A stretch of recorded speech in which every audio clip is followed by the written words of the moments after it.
నమస్తే, welcome to Sri Prabha news. ముందుగా headlines.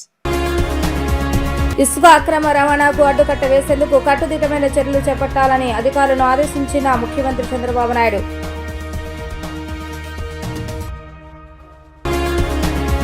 Police sports meet ను ప్రారంభించిన సిపి రాజశేఖర బాబు సమాజానికి పోలీస్ శాఖ దిక్సూచిగా మారాలని సూచన. విభిన్న ప్రతిభావంతుల ఆట పోటీలను ప్రారంభించిన ఎన్టీఆర్ జిల్లా కలెక్టర్ లక్ష్మీష వైకల్యం అనేది దేహానికేనని మనసుకు కాదని వ్యాఖ్య.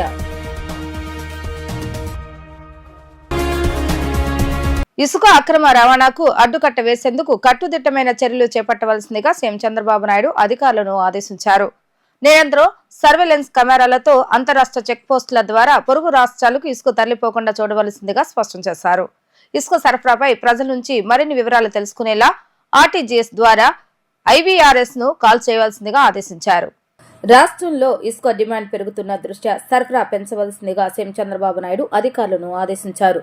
రాష్ట్రంలో ఇసుక లభ్యత, ధరలు, అక్రమ రవాణా, సరఫరా, ఇతర ఫిర్యాదులపై ముఖ్యమంత్రి సమీక్ష నిర్వహించారు. ప్రజల నుంచి వస్తున్న ఫిర్యాదులు ఎదురవుతున్న ఇబ్బందుల నేపథ్యంలో సీఎం ఈ ఆదేశాలు జారీ చేశారు. ఇసుక లభ్యత, పారదర్శకంగా సరఫరా, అక్రమాల నియంత్రణ వంటి అంశాలపై ముఖ్యమంత్రి మరోమారో అధికారులకు స్పష్టమైన ఆదేశాలు జారీ చేశారు. రాష్ట్ర వ్యాప్తంగా ఇసుక లభ్యతను పెంచవలసిందిగా సీఎం ఆదేశించారు. రవాణా తవ్వకం, వ్యాయామం భారం వినియోగదారులపై ఎక్కువ పడకుండా చూడాలని సూచించారు. జిల్లాల్లో ఇసుక ధరల్ని పునః సమీక్షించవలసిందిగా సీఎం ఆదేశాలు జారీ చేశారు. జిల్లాలోని ఇసుక రీచ్లలో పూర్తి స్థాయిలో ఇసుక తవ్వకాలపై చర్యలు చేపట్టవలసిందిగా జిల్లా స్థాయి శాండ్ కమిటీ అధికారులకు ఆదేశాలు ఇచ్చారు. వ్యక్తిగత అవసరాల కోసం ఇసుక తీసుకెళ్లే వారిని ఇబ్బందులు పెట్టవద్దని మరోమారు అధికారులకు సూచనలు ఇచ్చారు. రిచ్లలో స్వయంగా ఇసుక తవ్వి తీసుకువెళ్లేందుకు అనుమతించవలసిందిగా ముఖ్యమంత్రి ఆదేశించారు. ఇప్పటికే దీనికి సంబంధించి ప్రభుత్వం స్పష్టమైన ఆదేశాలు జారీ చేస్తుందని సీఎం తెలిపారు. అలాగే ఇసుక ధరని కట్టడి చేసేందుకు జిల్లా స్థాయిలో ధరలను పునః సమీక్షించాలని సూచించారు. స్థానిక ఇసుక రీచుల వద్ద తవ్వకం కోసం నిర్దేశించిన రుసుము మాత్రమే వినియోగదారుల నుంచి వసూలు చేయవలసిందిగా ముఖ్యమంత్రి స్పష్టం చేశారు. ఈ అంశంలో ఏమైనా ఫిర్యాదులు వస్తే సహించబోమని అధికారులకు తేల్చి చెప్పారు. ఇసుకపై ఖర్చు తగ్గేలా, రవాణా తవ్వకం వ్యయం అతి తక్కువగా ఉండేలా చూడవలసిందిగా సూచించారు. ఇసుక సరఫరాపై ప్రజల నుంచి మరిన్ని వివరాలు తెలుసుకునేలా ఆర్టీజీఎస్ ద్వారా ఐవీఆర్ఎస్ కాల్స్ చేయవలసిందిగా ఆదేశించారు. గురువారం నుంచి ఆర్వీఎస్ కాల్స్ ద్వారా ప్రజల నుంచి ఫిర్యాదులు, సూచనలు స్వీకరించవలసిందిగా సీఎం సూచించారు. సమాజానికి పోలీస్ శాఖ దిక్సూచిగా మారాలని, యువతను మంచి మార్గంలో నడిచేలా పోలీసులు బాధ్యత తీసుకోవాలని సిపి రాజశేఖర బాబు సూచించారు. నిత్యం పని ఒత్తిడితో పోలీసులు బిజీగా ఉంటారని, 2024లో పోలీస్ శాఖ చాలా పని ఒత్తిడికి గురైన మాట వాస్తవమని అన్నారు. ప్రతిరోజు వ్యాయామం చేస్తున్న క్రీడలు మరింత ఉత్సాహాన్ని ఇస్తాయని, పోలీస్ శాఖలో ఫిజికల్ ఫిట్నెస్ ఎంతో అవసరమని ఆయన పేర్కొన్నారు. AP police sports games meet ను విజయవాడ నగర పోలీస్ కమిషనర్ రాజశేఖర బాబు ఉదయం ప్రారంభించారు. ఈ సందర్భంగా ఆయన మాట్లాడుతూ నిత్యం పని ఒత్తిడితో పోలీసులు బిజీగా ఉంటారని, 2024లో పోలీస్ శాఖ చాలా పని ఒత్తిడికి గురైన మాట వాస్తవమని అన్నారు. ప్రజల్లో పోలీసులపై అంచనాలు రోజురోజుకు పెరిగిపోతున్నాయని, ఎప్పటికప్పుడు పరిస్థితులకు అనుగుణంగా పనితీరులో మార్పులు చేస్తున్నామని అన్నారు. ఇప్పుడు సాంకేతిక ఆధారంగా కేసులను ఛేదిస్తున్నామని అన్నారు. చాలా కేసులలో ఈ సాంకేతిక పరిజ్ఞానం ప్రధానంగా మారిందని, శారీరక, మానసిక శ్రమ ఒత్తిడి పోలీసులపై ఉంటుందని అన్నారు. ప్రతిరోజు వ్యాయామం చేస్తున్న క్రీడలు మరింత ఉత్సాహాన్ని ఇస్తాయని, పోలీస్ శాఖలో ఫిజికల్ ఫిట్నెస్ ఎంతో అవసరమని పోలీస్ కమిషనర్ రాజశేఖర బాబు అన్నారు. వ్యాయామం, క్రీడలు పోలీసులో మరింత ఉత్తేజాన్ని నింపుతాయని, క్రీడలతో మనకు తెలియకుండానే మానసికంగా దృఢత్వాన్ని పొందుతామని అన్నారు. తమ వంతుగా పోలీసులు క్రీడల్లో రాణించేలా ప్రోత్సహిస్తామని, ప్రజల సంరక్షణ అనేది పోలీసులకు ప్రథమ కర్తవ్యమని, పోలీసులకు ఆరోగ్యం కూడా చాలా ముఖ్యమని పేర్కొన్నారు. మహిళా పోలీసులు కూడా ఎక్కువ మంది క్రీడల్లో పాల్గొంటున్నారని, విధుల్లో కూడా మహిళా పోలీసులు చాలా చురుగ్గా పనిచేస్తున్నారని వ్యాఖ్యానించారు. 3 రోజుల పాటు జరిగే ఈ క్రీడల్లో అందరూ బాగా ఆడాలని ఆకాంక్షిస్తున్నారని రాజశేఖర బాబు అన్నారు. మొత్తం 6 టీములు 7 అంశాల్లో పోటీ పడుతున్నారని తెలిపారు. ఈ నెల 30వ తేదీన ముగింపు సభ నిర్వహిస్తున్నామని తెలియజేశారు. Annual police sports and games meet 2024 ఈరోజు ప్రారంభం కావడం చాలా సంతోషంగా ఉంది. పోలీస్ శాఖ గత కొద్ది రోజులుగా చాలా ఇష్యూస్లో మనం చాలా బిజీగా ఉన్నాం, చాలా పని ఒత్తిడితో ఉన్నాం. ముఖ్యంగా విజయవాడ నగరానికి వచ్చిన వరదలు కావచ్చు, తర్వాత దసరా ఫెస్టివల్ కావచ్చు, చాలా కార్యక్రమాలు, అంతకు మునుపు ప్రమాణ స్వీకారోత్సవం కావచ్చు, 2024లో ఎలక్షన్స్ కావచ్చు. సో 2024లో పోలీస్ శాఖ చాలా పని ఒత్తిడికి గురైన మాట వాస్తవం. పోలీస్ శాఖ మీద సమాజం నుంచి ఎక్స్పెక్టేషన్స్ రోజు రోజుకి పెరిగిపోతున్నాయి. మన బాధ్యత కూడా చాలా పెరిగిపోతుంది. ఒకవైపున ప్రజల ధనమాన ప్రాణాలని కాపాడుతూనే మరొక వైపున దానికి కావాల్సిన కెపాసిటీ బిల్డింగ్ అనేది మనం చేసుకుంటూనే ఉన్నాం. పోలీస్ శాఖ ఫిజికల్ ఫిట్నెస్ మీద ఫోకస్ తగ్గిన మాట వాస్తవం. అయినా కూడా మన సిబ్బంది వారికి అనుకూలంగా ఉన్న సమయంలో కొంత శారీరక వ్యాయామం చేసుకుంటూ ముందుకు పోతున్నారు. చాలా వరకు ఫిజికల్ ఫిట్నెస్ అంతకుముందు పోలీస్ శాఖలో కొంత ఫిజికల్ ఫిట్నెస్ పెరిగిన మాట వాస్తవం. కొంత మనకు వెసలుబాటు లేకపోయినా ఇండివిజువల్గా కొంత క్రమశిక్షణతో ముందుకు పోతూ మనం శారీరక దారుఢ్యాన్ని పెంచుకుంటున్నాం. వ్యాయామం అనేది, స్పోర్ట్స్ అనేది, గేమ్స్ అనేది ఇవన్నీ కూడా ఒక టీం వర్క్కి దోహదపడుతుంది. టీం వర్క్ చేయాలంటే కొంత ఒక టీం స్పిరిట్ ఉండాలా. ఆ స్పిరిట్ ఉండాలంటే దానికి ఏకైక మార్గం స్పోర్ట్స్ అని అందరు నమ్ముతారు. గర్ల్స్ చాలామంది, ఉమెన్ ఆఫీసర్స్ చాలామంది ఇందులో పార్టిసిపేట్ చేస్తున్నారు. ఈసారి ముఖ్యంగా మహిళా పోలీసును కూడా, మహిళా సంరక్షణ కార్యదర్శిని కూడా ఇన్వాల్వ్ చేయమని చెప్పాము.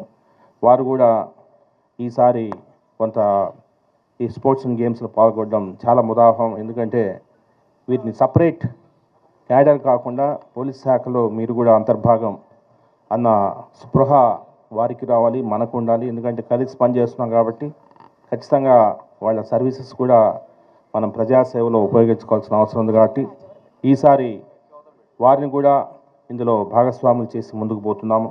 వైకల్యం అనేది దేహానికే కాని మనసుకు కాదని, మనసు ఉంటే మార్గం ఉంటుందని ఎన్టీఆర్ జిల్లా కలెక్టర్ లక్ష్మీ షా అన్నారు.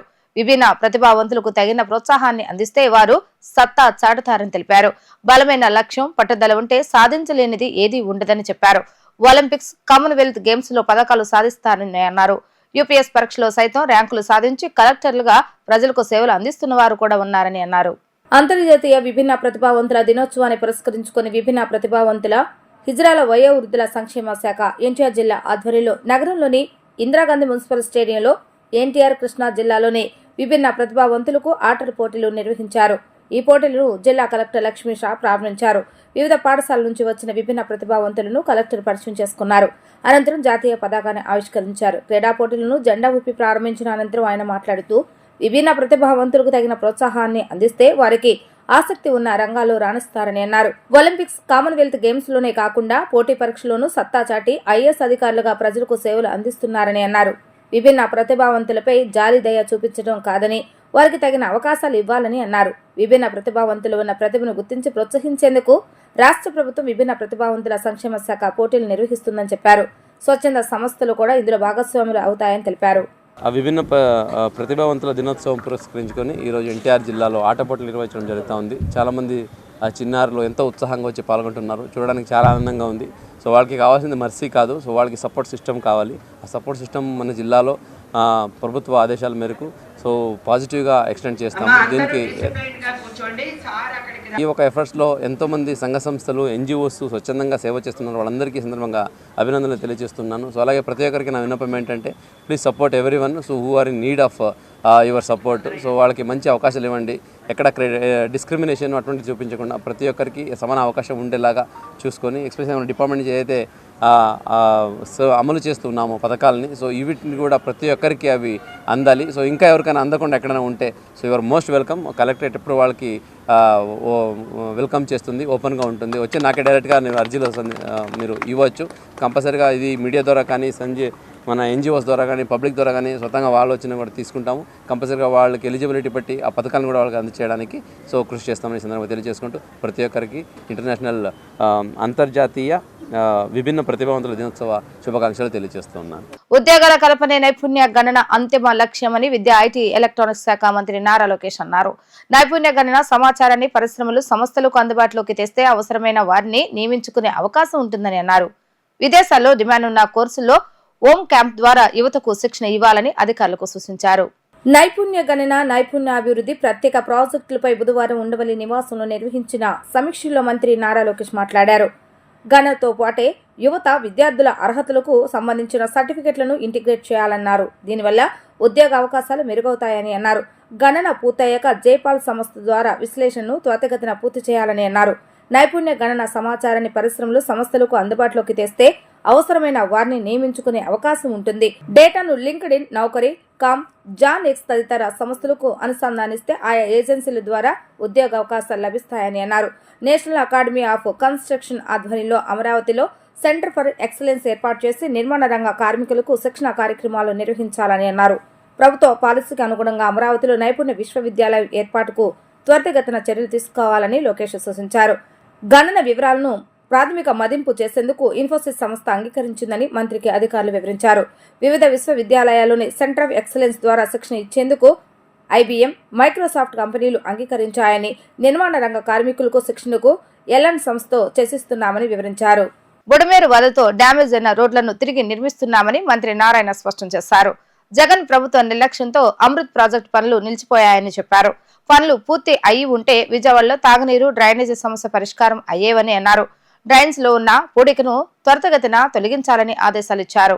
బొడమేరు వరదతో డ్యామేజ్ అయిన రోడ్లను తిరిగి నిర్మిస్తున్నామని మంత్రి నారాయణ తెలిపారు. నగరపాలక సంస్థ అధికారులకు కీలక ఆదేశాలను జారీ చేశారు. విజయవాడ మున్సిపల్ కార్పొరేషన్ అధికారులు, ప్రజాప్రతినిధులతో మంత్రి నారాయణ సమీక్ష సమావేశాన్ని నిర్వహించారు. సిఆర్డీ కేంద్ర కార్యాలయంలో జరిగిన సమావేశానికి ఎమ్మెల్యేలు బొండా ఉమామేశ్వర, గద్దె రామ్మోహన్, వీఎంసీ కమిషనర్ ధ్యాన్ చంద్, ఇతర అధికారులు హాజరయ్యారు. వీఎంసీ పరిధిలో చేపట్టాల్సిన అభివృద్ధి కార్యక్రమాలు, పెండింగ్ పనులు పూర్తి, టౌన్ ప్లానింగ్ అంశాలపై చర్చించారు. నగరపాలక సంస్థలోని అన్ని విభాగాల పనితీరుపై పవర్ పాయింట్ ప్రెజెంటేషన్ ద్వారా అధికారులు వివరించారు. నగర అభివృద్ధికి అవసరమైన చర్యలపై అధికారులకు మంత్రి నారాయణ దిశానిర్దేశం చేశారు. వీఎంసీ పరిధిలో జరుగుతున్న అభివృద్ధి పనులు, విభాగాల వారీగా పనితీరుపై చర్చించారు. విజయవాడ అభివృద్ధికి సంబంధించి అధికారులకు మంత్రి నారాయణ దిశానిర్దేశం చేశారు. నగరంలో పూర్తి స్థాయిలో తాగునీటి సరఫరా జరిగేలా ట్యాంకుల నిర్మాణానికి ఆదేశాలు జారీ చేశారు. ఈ సందర్భంగా మంత్రి నారాయణ మాట్లాడుతూ, విజయవాడలో కొన్ని చోట్ల తాగునీరు అరగంట మాత్రమే ఇస్తున్నారని తన దృష్టికి ఎమ్మెల్యేలు తీసుకొచ్చారని తెలిపారు. జగన్ ప్రభుత్వ నిర్లక్ష్యంతో అమృత్ ప్రాజెక్టు పనులు నిలిచిపోయాయని చెప్పారు. పనులు పూర్తి అయి ఉంటే విజయవాడలో తాగునీరు, డ్రైనేజీ సమస్యల పరిష్కారం అయ్యేవని తెలిపారు. డ్రైన్లో ఉన్న పూడికను త్వరితగతిన తొలగించాలని ఆదేశాలిచ్చారు. నగరంలో కొంతమందికి ఇళ్ల పట్టాలు ఇవ్వాల్సిన అవసరం ఉందని తెలిపారు. విజయవాడలో ఉన్న అన్ని సమస్యల పరిష్కారానికి ప్రత్యేక ప్రణాళికలు తయారు చేయాలని ఆదేశించారు. అవసరమైన నిధుల కోసం సీఎం చంద్రబాబు నాయుడుతో మాట్లాడి విజయవాడను అభివృద్ధి చేస్తామని ఆయన హామీ ఇచ్చారు. మొత్తం 3 ఎమ్మెల్యేలు ఉన్నారు. వాళ్ళకి సంబంధించిన సమస్యలకై కమిషనర్ గారు మరియు వాళ్ళ యొక్క అన్ని డిపార్ట్మెంట్స్ ఈరోజు రివ్యూ చేయడం జరిగింది. దీంట్లో మొన్న బుడమేరు వరద రావటం, దానివల్ల కొన్ని రోడ్లు డ్యామేజ్ అయినాయి. వాటిని కూడా యాక్చువల్గా డీటెయిల్ డిస్కస్ చేశారు. తర్వాత ప్రతి ఒక్కరికి సర్ఫేస్ వాటర్, అంటే బోర్ వాటర్ కాకుండా 100% ఇవ్వాలనే ఉద్దేశంతో ముఖ్యమంత్రి గారు చాలా క్లియర్గా ప్రతి ఒక్కరికి సర్ఫేస్ వాటర్ ఇవ్వాలన్నారు. దాని మీద యాక్చువల్గా ఇవాళ డిస్కస్ చేయడం జరిగింది ఈరోజు డీటెయిల్గా. ఈరోజు విజయవాడ మున్సిపల్ కార్పొరేషన్ తీసుకుంటే ఆల్మోస్ట్ 80% వరకు యాక్చువల్గా ఇవ్వగలుగుతున్నారు. మరో 20%కి సరిగా ఇవ్వలేకపోతున్నారు. అంతేకాకుండా ప్రజాప్రతినిధులు చెప్పిన ప్రకారం డైలీ ½ అవర్ నుంచి 40 మినిట్స్ ఇస్తున్నారు, 1 అవర్ కూడా ఇవ్వట్లేదు అన్నారు. దాని మీద యాక్చువల్గా డిస్కస్ చేసాం. దానికి కొంత ఆ డిస్ట్రిబ్యూషన్ లైన్స్, కొంత సర్ఫేస్ లైన్స్, మరొక 90 కోట్లు యాక్చువల్గా ఈ యొక్క అమృతలో ప్రాజెక్ట్ పెట్టున్నారు. దాన్ని వీలైన తొందరగా కంప్లీట్ చేయమని ప్రజాప్రతినిధులు అడగటం జరిగింది. అయితే ఈ అమృతం ఎప్పుడో జరిగి ఉండాలి. గత ప్రభుత్వం దాన్ని నెగ్లెక్ట్ చేసింది. గత ప్రభుత్వం అది నెగ్లెక్ట్ చేయటం వల్ల అది మూలపడిపోయింది. నిజంగా అది కానీ కంప్లీట్ అయ్యి ఇవరకు చక్కగా విజయవాడ నగరంలో ఉండే ప్రతి ఒక్కరికి మినిమం 135 లీటర్స్ పర్ డే ఇవ్వగలిగేవాళ్ళం. దాన్ని ఒకటి చేయటం. అదేవిధంగా డ్రైన్స్లో సిల్ట్ చాలా పేరుకోపోయింది, దాన్ని చేయమని చెప్పారు. అధికారులు ఆల్రెడీ స్టార్ట్ చేస్తున్నారు, కానీ వీలైన తొందరలో చేయమని అదొకటి డిస్కషన్ జరిగింది. సివరేజ్ యూజ్ చేసిన వాటర్ని ట్రీట్ చేసి బయటికి పంపించాలి. ఇప్పుడు ఎన్జిటి చాలా స్ట్రిక్ట్గా ఉంది, కోర్టు స్ట్రిక్ట్గా ఉండే. దానికి కావాల్సింది కూడా యాక్చువల్ ఇవాళ చాలా డీటెయిల్స్ జరిగింది. వీటన్నిటి కూడా అంతేకాకుండా కొన్ని పట్టాలు ఇవ్వాల్సినవి ఉన్నాయి. 22A ఉండే దాన్ని డిలీట్ చేయాలి. కలెక్టర్ గారితో కూడా డిస్కస్ చేయడం జరిగింది. వీటిలన్నిటి కూడా యాక్చువల్గా 10 days అధికారులని మరొకసారి ఏదైతే ఈరోజు ప్రజాప్రతినిధులు క్వశ్చన్ చేశారో దానికి సంబంధించిన సొల్యూషన్స్ అవన్నీ తయారు చేస్తే మళ్ళీ మరొకసారి 10 days తర్వాత కూర్చొని వాటన్నిటికి బడ్జెట్ కావాల్సి వస్తుంది. ఆ బడ్జెట్ విషయం కూడా ముఖ్యమంత్రి గారితో మాట్లాడి అది స్పెషల్గా శాంక్షన్ చేసి వాటన్నిటి కంప్లీట్ చేయాలి. ఆంధ్రప్రదేశ్ లో కూటమి ప్రభుత్వం అధికారంలోకి వచ్చి 4 నెలల పాలనలో తిరుమలలో చాలా మార్పులు వచ్చాయని దేవాదాయ శాఖ మంత్రి ఆను రామనారాయణ రెడ్డి అన్నారు. గతంలో భక్తులు అనేక ఇబ్బందులు పడేవారని, ప్రస్తుతం సామాన్య భక్తులకు ఎటువంటి ఇబ్బందులు తలెత్తకుండా త్వరితగతిన స్వామివారి దర్శనం కల్పిస్తున్నామని తెలిపారు. ఈ సందర్భంగా మంత్రి తిరుమలలో మీడియాతో మాట్లాడుతూ కీలక వ్యాఖ్యలు చేశారు. తిరుమలలో గతంలో అనేక వివాదాలు ఉండేవని, ప్రస్తుతం ఎటువంటి వివాదాలు లేకుండా పరిపాలన సాగుతుందని అన్నారు. తిరుమల ప్రసాదాల నాణ్యత పెరిగిందని భక్తులు ప్రశంసిస్తున్నారని అన్నారు. ప్రతి నెల తిరుమలకు వచ్చి భక్తుల సౌకర్యాలు మెరుగుపడ్డాయా లేదా అన్నది పరిశీలిస్తున్నామని అన్నారు. రాష్ట్రంలో 5,400 ఆలయాలకు ధూప దీప నైవేద్యాలకు ఇచ్చే మొత్తాన్ని 5,000 నుంచి 10,000కు పెంచామని అన్నారు. మఠాలు పీఠాలు ఆధ్యాత్మిక వాతావరణం పెంపొందించేలా ఉండాలని ఆకాంక్షించారు. మఠాలు వ్యాపారాత్మక ధోరణిలో ఉంటే ప్రభుత్వం చూస్తూ ఊరుకోదని ఆయన పేర్కొన్నారు. గతంలో అనేక రకాలైనటువంటి ఇబ్బందులు, అనేక వివాదాలు తలెత్తినటువంటి తిరుమలలో ఇవాళ ఏ వివాదం లేకుండా సామాన్య భక్తులకి ప్రాధాన్యతనిస్తూ ఎక్కువ స్వామివారి దర్శన భాగ్యం ప్రతి ఒక్కరికి కలిగే విధంగా ఏర్పాటు చేయడం జరుగుతుంది. ప్రసాదాలలో ఇవాళ ఉన్నత శ్రేణి కనబడుతుంది. అన్ని ప్రసాదాలు కూడా వచ్చిన వాళ్ళందరూ తిని చూసి బాగున్నాయి, మంచి ప్రసాదాలు ఇస్తున్నారు. ఇప్పుడు ఈ యొక్క తిరుమల తిరుపతి దేవస్థానంలో ఇప్పుడు ఉన్నటువంటి పాలక వర్గం బాగా పనిచేస్తుందని చెప్పి అక్కడ ఉన్నటువంటి కంప్లైంట్ బుక్లో కూడా చూడడం జరిగింది. గతంలో కంప్లైంట్ బుక్ అనేది ఇక్కడ కనపడేది కాదు.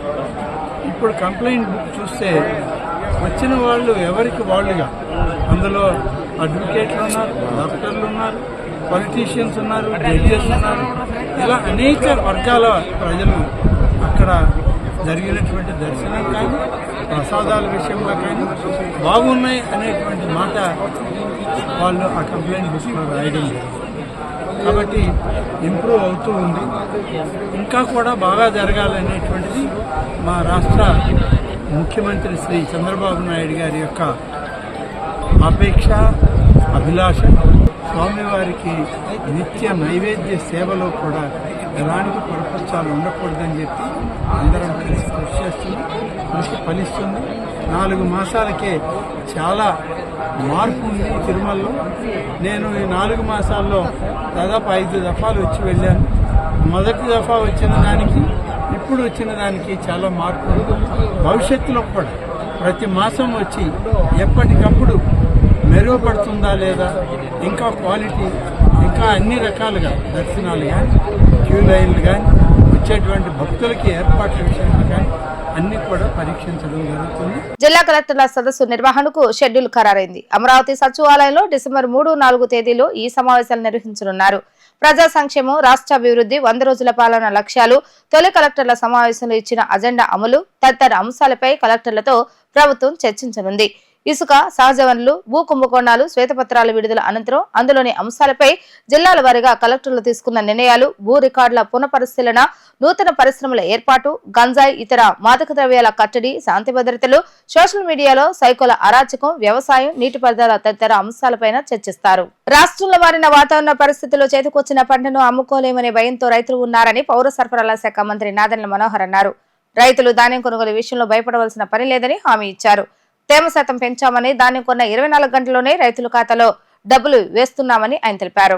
గుంటూరు, బాపట్ల జిల్లాలోని పలు ధాన్యం కొనుగోలు కేంద్రాలను మంత్రి నాదెండ్ల మనోహర్ పరిశీలించారు. ఈ సందర్భంగా ఆయన మాట్లాడుతూ రైతులు ధైర్యం నింపేలా వారి దగ్గరకు వెళ్లాలని CM Chandrababu Naidu, deputy CM Pawan Kalyan ఆదేశించడంతో రాష్ట్రంలోని పలు ప్రాంతాల్లో పర్యటిస్తున్నామని అన్నారు.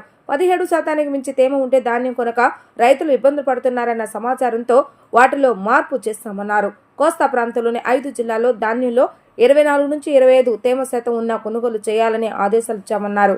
కేవలం 5 కిలోల తరుగు మాత్రమే తీసుకుని ధాన్యం కొనుగోలుకు వెసులుబాటు కల్పించామని అన్నారు. ఇప్పటి వరకు కోసిన ధాన్యాన్ని 2 రోజుల్లో కొనేలా చర్యలు తీసుకుంటామని అన్నారు. ధాన్యం కొనుగోలు వాహనాలకు జీపీఎస్ ఉండాలన్న నిబంధన కూడా మార్చామని చెప్పారు. గోతాలు, కూలీలు కొరత లేకుండా చూడాలని అధికారులను ఆదేశించినట్లుగా చెప్పారు. ఇప్పటి వరకు 1100 కోట్ల విలువైన ధాన్యాన్ని కొన్నామని ఆయన తెలియజేశారు. రైతు సహాయ కేంద్రాలు ఏర్పాటు చేశాము. అన్ని రైతు సహాయ కేంద్రాల్లో కూడా వాతావరణం దృష్టిలో పెట్టుకుని అనుకోకుండా తుఫాన్ వస్తుందనే ఒక సమాచారం ఉంది కాబట్టి ఇంకా పూర్తి స్థాయిలో దాని దారి మనకి ఇంకా నిర్ధారించలేము. బహుశా రేపు సాయంత్రానికి కొంచెం క్లారిటీ వస్తుంది. వాతావరణం దృష్టిలో పెట్టుకుని గౌరవ ముఖ్యమంత్రి గారి సూచనల మేరకు నిన్న ఇవాళ ఈ 4-5 జిల్లాల్లో కొన్ని మార్పులు తీసుకొచ్చాం. మన రైతులందరూ కూడా దాన్ని ఉపయోగించుకోవాలి, మిల్లర్లు కూడా ఈ సూచనల్ని గమనించాలి. ముఖ్యంగా అదేంటంటే తేమ శాతం ఏదైతే 17% అని గతంలో అన్నామో దాన్ని ఈ రోజున 24 నుంచి 25% వరకు తేమ శాతం ఉన్నా కూడా కొనుగోలు చేయమని అధికారులు యంత్రాంగం అందరికీ కూడా ఈ సమాచారం అందించి అప్రమత్తం చేయడం జరిగింది. ప్రధానంగా హడావుడిగా రైతులు పాపం ఎప్పటికప్పుడు మెషిన్ దొరకగానే పొలాల్లో కటింగ్ అవగానే తీసుకొచ్చి వాళ్ళు పడుతున్న ఇబ్బందులు చూసి ప్రస్తుతం ఉన్న వాతావరణ పరిస్థితుల్లో వాటిని ఎండబెట్టలేకపోతున్నారు కాబట్టి కొంచెం తేమ శాతం ఎక్కువ ఉన్నా కూడా ఆ వెసులుబాటు కల్పించి ఖచ్చితంగా కేవలం 5 కిలోలు తరుగు తీసుకుని 20% తేమ వరకు ఆ ధాన్యాన్ని కొనుగోలు చేయమని అధికారులకు ఇన్స్ట్రక్షన్స్ ఇవ్వడం జరిగింది. రాష్ట్రంలో 93% ఇప్పటి వరకు మేము దాదాపు 1,100 కోట్ల రూపాయలు ధాన్యం కొనుగోలు చేశాం. ఇది గత సంవత్సరంతో పోల్చుకుంటే ఇప్పటి వరకు జరిగిన కొనుగోలు 100% పెరిగింది, 100% పెరిగింది.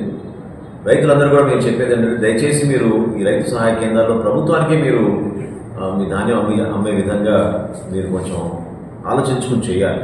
ఎందుకంటే చక్కటి రేటు మీకు ఇస్తున్నాం. మీ దగ్గర ధాన్యం కొనుగోలు చేసిన 24 నుంచి 36 గంటల లోపే మీ అకౌంట్లో జమ అయిపోతున్నాయి ఈ నిధులు. సో దళారులని దయచేసి ఎక్కడ కూడా మీరు ఎంకరేజ్ చేయబాకండి. దళారుల ద్వారా క్షేత్రస్థాయిలో నష్టం జరుగుతుంది.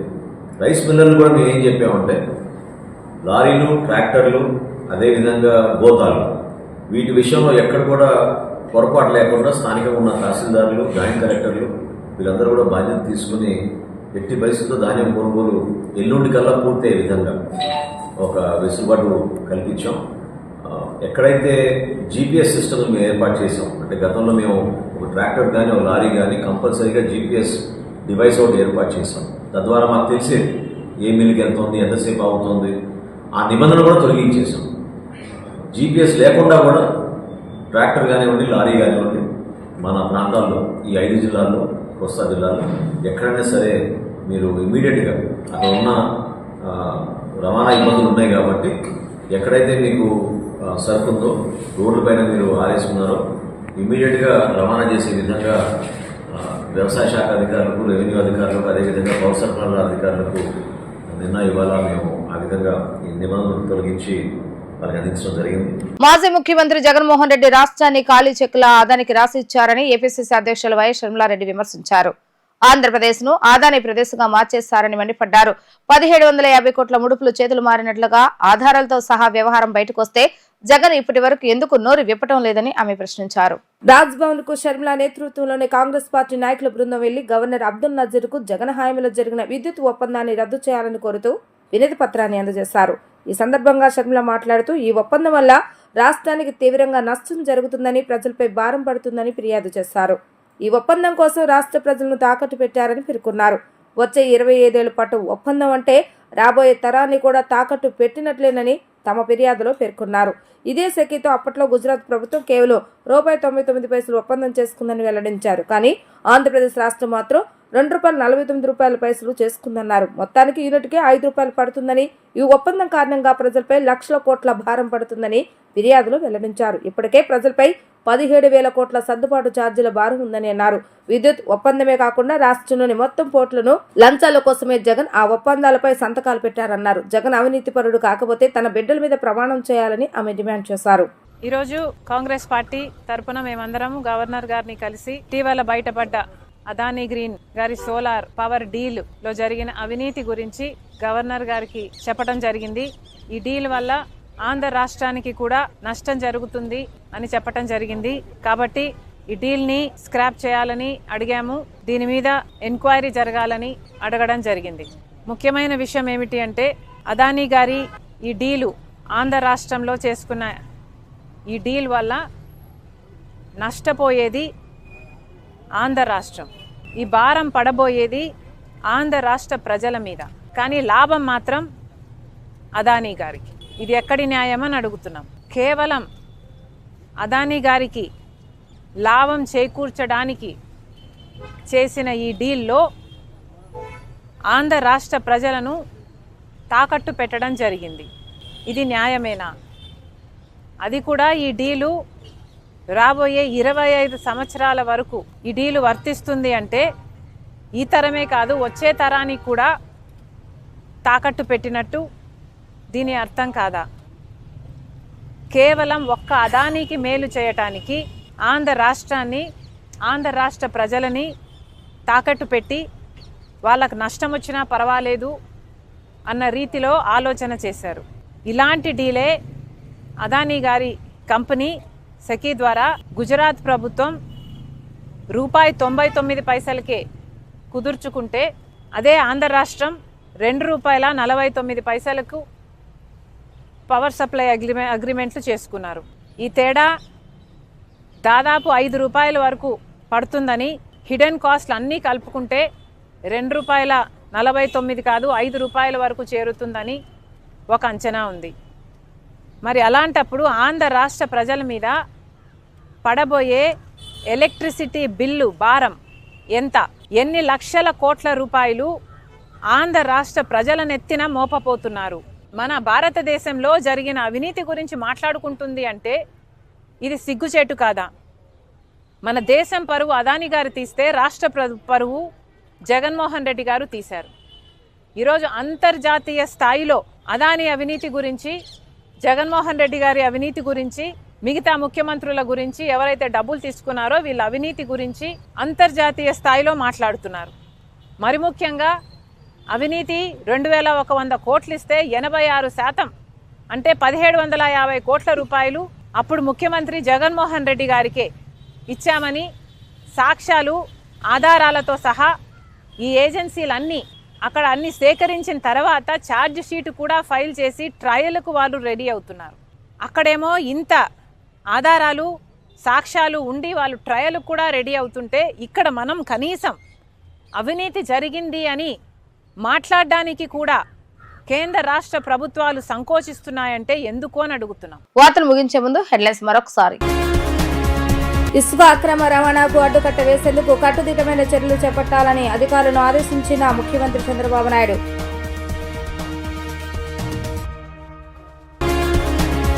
పోలీస్ స్పోర్ట్స్ మీట్ ను ప్రారంభించిన సిపి రాజశేఖర్ బాబు. సమాజానికి పోలీస్ శాఖ దిక్సూచిగా మారాలని సూచన. విభిన్న ప్రతిభావంతుల ఆట పోటీలను ప్రారంభించిన ఎన్టీఆర్ జిల్లా కలెక్టర్ లక్ష్మీష. వైకల్యం అనేది దేహానికేనని మనసుకు కాదని వ్యాఖ్య. ఇవి ఈ రోజు వార్తా విశేషాలు. మళ్ళా 3 ప్రసారం వార్తలు మళ్ళీ కలుద్దాం. అంతవరకు సెలవు, నమస్కారం.